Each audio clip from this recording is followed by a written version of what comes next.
Guys, I was just on YouTube, just kind of watching random videos, which I rarely do. I usually look for videos of things that interest me.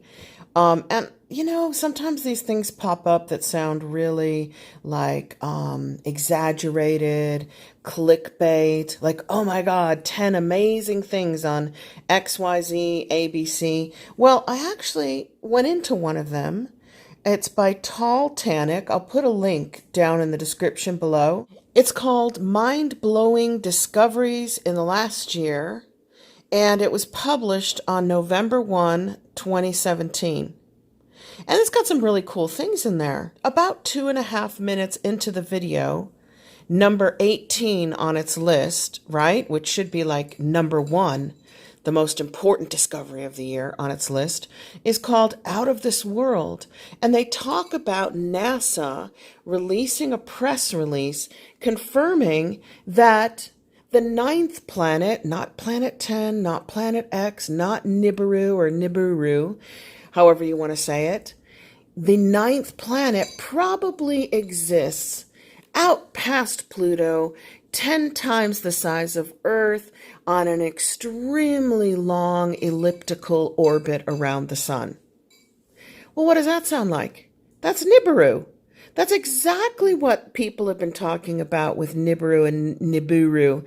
I'm going to just say Nibiru because it's easier. I actually looked up how to pronounce the 10th planet, Planet X, Nibiru, on the internet, and it either says Nibiru or Nibiru.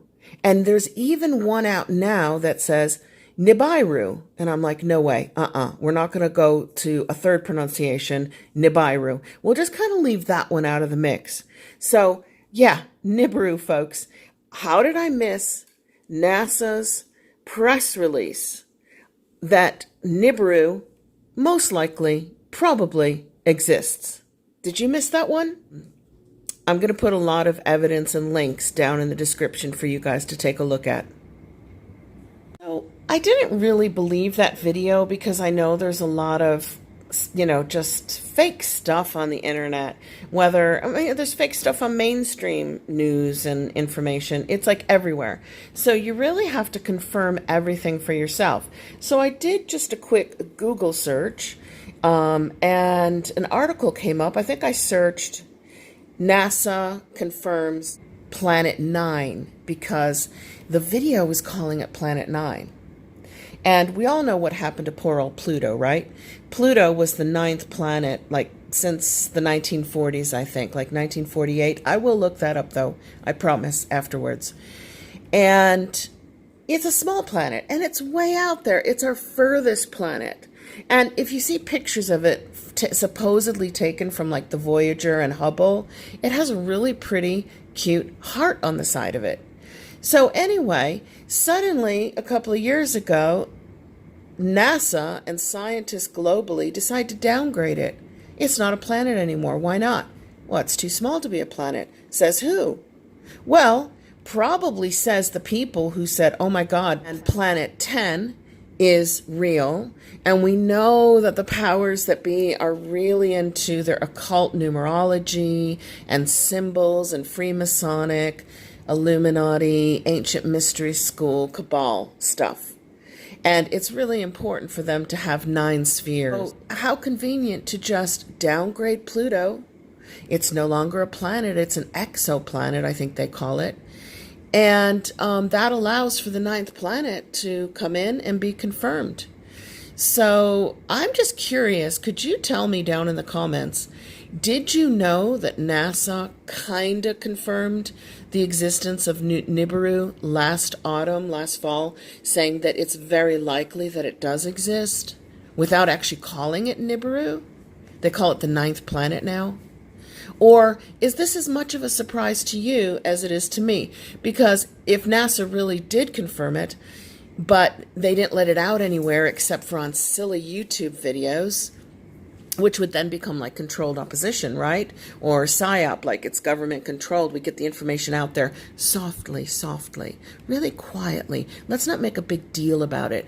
That way, in a year or two, when it becomes quite obvious that Nibiru is real and it's here, they can go, but we told you that all along. All along, the world's leading scientists and governments and NASA said that the ninth planet was a real possibility, probably exists. And that's, of course, not true, is it? Has anybody been following Nibiru for years now and seeing how everybody except for alt news and truthers denied its existence? What popped up on my search immediately was an article by futurism.com, not an article or press release by NASA. And the title is NASA Press Release Says Our Solar System Has a Ninth Planet. And this one's dated October 13th, 2017. Okay, so I'll put that in the description as a link below as well. And in brief, it says NASA has stated that it's quite likely that our solar system is home to a massive, distant ninth planet. Its existence could shed light on some burning questions about the cosmos and about the Mandela effect, right? So it says Planet 9. Earlier this month, NASA issued a press release stating that it's likely that our solar system has a ninth planet, even if it's proving difficult to find. That I find hard to believe. If NASA is now saying it likely exists, then NASA probably knows exactly where it is right now. The planet could have a mass 10 times that of the Earth's and be situated 20 times as far from the Sun as Neptune. It's being referred to as Planet 9. I guess in the NASA world it's being referred to as Planet 9, but in the rest of the world it's being referred to as Nibiru. That was me, by the way, not in the article. Okay, so reading again. And while it's very difficult to produce clear evidence of its existence, some scientists are absolutely convinced that it's out there. Okay, then there's a nice little cartoony graphic of where Planet 9 would be in the solar system. Just way, way, way, way out there. Okay, so that was from futurism.com. And then, interestingly, they provide a link, which is in my link below, to NASA.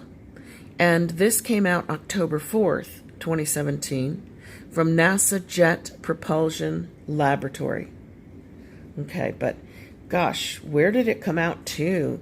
Did it just totally miss everything mainstream so that only tiny little channels would hear about it or find it? I mean, talk about soft sell, huh? It's like, shh, softly, softly.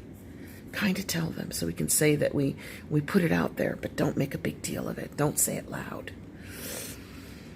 Okay, so I'll just read a little bit of this press release, which I will also put down in the description as a link below. It might be lingering bashfully on the icy outer edges of our solar system, hiding in the dark, but subtly pulling strings behind the scenes, stretching out the orbits of distant bodies, perhaps even tilting the entire solar system to one side. Now, that sounds to me like a romance writer wrote that. That is a really good opening paragraph for a NASA scientific press release, don't you think? Planet 9, said Konstantin Batygin, again, I might be saying the name wrong, you guys try to say it yourself, a planetary astrophysicist at Caltech in Pasadena, California, whose team may be closing in. Quote, if you were to remove this explanation and imagine Planet 9 does not exist, then you generate more problems than you solve. All of a sudden you have 5 different puzzles, and you must come up with 5 different theories to explain them. Okay, so that was lifted from this press release and put in the last article that we read. It goes on to say that he and his co-author, Caltech astronomer Mike Brown, described the first 3 breadcrumbs on Planet 9's trail in a January 2016 paper. I think this is an important date because that's also around the time that we got these weird little science news stories, mostly from the UK that in the year 2022, a new bright object will be reaching and lighting up our night sky, and then it will slowly fade away again. And Shane and I have discussed this on the Power of 8 shows that we do live every Saturday night at 8 over on his channel, because they're saying that that's from two stars colliding about 1800 to 2000 years ago, and then that explosive light taking all this time to reach us at Earth. So the light is going to grow and grow and grow and grow, get closer. We'll see it by 2022, and then it'll start to fade away again. And Shane popped up and said, that could just be a cover story for Planet Nibiru. And I was like, yeah, you're right. That could be a great cover story for Planet Nibiru. Okay, so getting back to the NASA press release. So he and Mike Brown described the first 3 breadcrumbs on Planet Nine's trail in a January 2016 paper. It does have a link to that paper if you want to go down all these threads. I'll put them in the description. Published in the Astronomical Journal. 6 known objects in the distant Kuiper Belt, a region of icy bodies stretching from Neptune outward towards interstellar space, have all elliptical orbits pointing in the same direction. That would be unlikely and suspicious enough, but these orbits also are tilted in the same way, about 30 degrees downwards compared to the pancake-like plane within which the planets actually orbit the sun. Okay, I get that. 2 more clues emerged after the original paper. A second article from the team, this time led by Badigan's graduate student Elizabeth Bailey, showed that Planet 9 could have tilted the planets of our solar system during the last 4.5 billion years. This could explain a long-standing mystery. Why is the plane in which the planets orbit tilted about 6 degrees compared to the sun's equator? Well, I never knew that. Okay, quote, over long periods of time, Planet 9 will make the entire solar system plane precess or wobble just like a top on a table, Badigan said.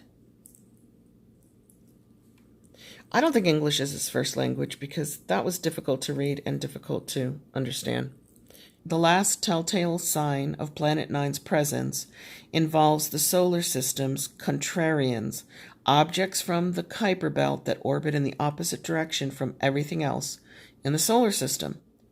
Planet 9's orbital influence would explain why these bodies from the distant Kuiper Belt end up polluting the inner Kuiper Belt. Okay, well, none of this is really making a heck of a lot of sense to me. No other model can explain the weirdness of these high inclination orbits. Badigan said, it turns out that Planet 9 provides a natural avenue for their generation. These things have been twisted out of the solar system plane with the help from Planet 9 and then scattered inward by Neptune. So basically, what they're saying is that they're looking at objects past Neptune, and they're not pointing in the right direction, and they're not tilted in the right direction. They're pointed and tilted as if there's a very large body gravitationally pulling them in a different direction and on a different tilt than would normally be expected if they're just out there orbiting around the sun, way out there past Neptune, orbiting around the sun like everything else is. Okay, so I think I've done justice to explaining what they're saying there.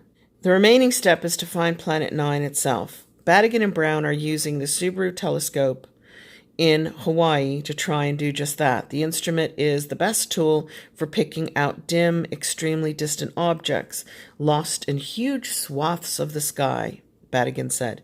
But where did Planet 9 come from? Well, ask the Sumerians who wrote the Sumerian clay tablets. Boy, oh boy, Sitchin would be making something very big of this if he were alive right now. Badigan says he spends little time ruminating on its origin, whether it is a fugitive from our own solar system or just maybe a wandering rogue planet captured by the sun's gravity. Quote, I think Planet 9's detection will tell us something about its origins, he said. Other scientists offer a different possible explanation for the Planet 9 evidence cited by Badigan. A recent analysis based on a sky mapping project called the Outer Solar System Origins Survey, which discovered more than 800 new trans-Neptunian objects, suggests that the evidence also could be consistent with a random distribution of such objects. Still, the analysis from a team led by Corey Schenkman of the University of Victoria could not rule out Planet 9. If Planet 9 is found, it will be a homecoming of sorts, or at least a family reunion. Over the past 20 years, surveys of planets around other stars in our galaxy have found the most common types to be super-Earths, and their somewhat larger cousins, bigger than Earth but smaller than Neptune. Yet these common garden-variety planets are conspicuously absent from our solar system. Weighing in at roughly 10 times Earth's mass, the proposed Planet 9 would make a good fit. Planet 9 could turn out to be our missing super-Earth. News Media Contact, written by Pat Brennan and Elizabeth Landau, Jet Propulsion Laboratory, Pasadena, California. They got all kinds of phone numbers there, too. So what's really interesting is that this is really soft disclosure of Nibiru. And it's saying, we kind of think there is something out there now, but we're not going to say for sure. We're not going to say it's definitely true. And then it gets lost and buried in some like weird top 10 video producers. It's not like announced all over mainstream news worldwide. Look, scientists say Nibiru could be real. No. It's announced really quietly. And it's interesting because when I first started researching the Mandela effect, I looked into CERN. And when I realized that there are some really strange things happening to the entire solar system, I ruled out CERN and I thought, well, maybe it's Nibiru. And that led me into really researching Nibiru. Because look at what's happening. All of the planets are heating up. University of Wisconsin study proved that. All of the planets are getting extremely luminous. That's also a University of Wisconsin study. And there's other research papers on that. So why would everything, like Mars is super bright right now and very yellowy orange instead of small and red. So why would all of the planets suddenly be heating up? And then you've got our scattered magnetic shield. For 40 years, it's been getting more and more scattered. That kind of indicates a gravitational pull or interference with it. The lighting up of all the planets could be from a gravitational pull or interference with them. And what else? Oh, the magnetic North Pole. Slowly moving from the North Pole. Now it's over Siberia somewhere at the latest reports, which were like 6 months ago. Who knows where it is now? And they're projecting that the magnetic North Pole could keep moving slowly in the direction it's going, kind of southeast, until it lands somewhere in the middle of the Pacific Ocean. So that would easily be explained by increased strong gravitational pull of another object on the Earth. So everything that's happening could easily be tied to a very large body getting closer and closer and closer to Earth, closer and closer to all the planets in our solar system, and creating a gravitational effect. And I thought, that could be causing the Mandela effect. It really could.